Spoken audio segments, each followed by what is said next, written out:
మంచి కార్యక్రమాలు మేము చేస్తుంటే సైకో మనకి సైకో లాస్ట్ గవర్నమెంట్లో ఒక సీఎంగా ఉన్నారు. ఆయన దాదాపుగా అన్ని రకాలుగా చంద్రబాబు నాయుడు గారు అన్ని అమలు చేసుకుంటూ వస్తే దానికి విరుద్ధంగా కూడా మాట్లాడడం. వాళ్ళకన్నా కింద నియోజకవర్గాలు ఇంకా సైకోలు కూడా ఉన్నారు. వాళ్ళ కళ్ళకు కనపడినా కళ్ళకు కనపడుకోకనలాగా ఉన్నారు. చెవులు వినపడినా చెవులు వినపడలేని వాళ్ళలాగా కూడా ఉన్నారు. మా నియోజకవర్గం సంబంధించిన ఇంకొక దుర్మార్గ మాజీ ఎమ్మెల్యే ఆయన కూడా అంతే. ప్రభుత్వం ఏదైనా మంచి పనులు చేస్తుంటే దాన్ని వ్యతిరేకంగా చెప్తున్నాం. అయ్యా సూపర్ 6 సూపర్ హిట్ మేము చేస్తా అంటే కనీసం అది వేరే రకంగా వాళ్ళు చెప్పడం కూడా అది కరెక్ట్ కాదని చెప్తున్నాం. నీ ఎనికింటి తిరిగే వాళ్ళు కానీ నీ పక్కన కూర్చొని డ్రైవ్ చేసే డ్రైవర్ని కూడా మీరు అడగండి.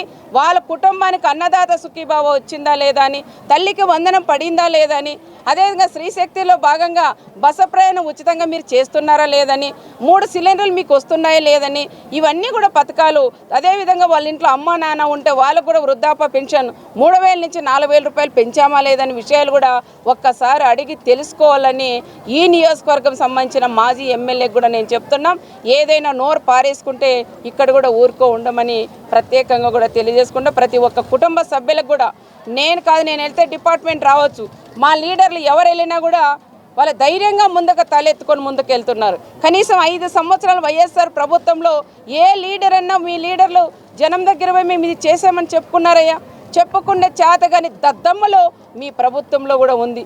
ఈరోజు కాలర్ ఎగరేసుకొని మీసం తిప్పతో మా లీడర్లందరూ కూడా జనం మధ్యలోకి వెళ్తున్నారనే విషయం ప్రతి ఒక్కరు కూడా గుర్తుపెట్టుకోవాలని కూడా చెప్తున్నాం. పార్టీలకు అతీతంగా ప్రతి ఒక్కటి ఈరోజు అమలు చేస్తున్నాం. పార్టీలకు అతీతంగా ప్రతి ఒక్క సభ్యురాలకు కూడా ఈరోజు ప్రతి కుటుంబానికి కూడా అందజేస్తాం. ఇంకా మేము హౌసింగ్ ఇస్తామని కూడా చెప్పాం. అది కూడా ఆన్లైన్ కూడా చేసుకోమన్నాం. హౌస్ సైట్లు కన్నా హౌసింగ్ కూడా ఇస్తాం. ఈ ప్రాంతంలో ఎక్కడైతే మన రూరల్ మండలంలో కూడా నీళ్లు కూడా తొందరగా ఒక 3 నెలల్లో ప్రతి ఇంటికి కూడా నీళ్లు అందజేస్తామని ప్రత్యేకంగా వాళ్ళందరికీ కూడా కుటుంబ సభ్యులందరికీ కూడా తెలియజేసుకుంటూ సెలవు తీసుకుంటాం.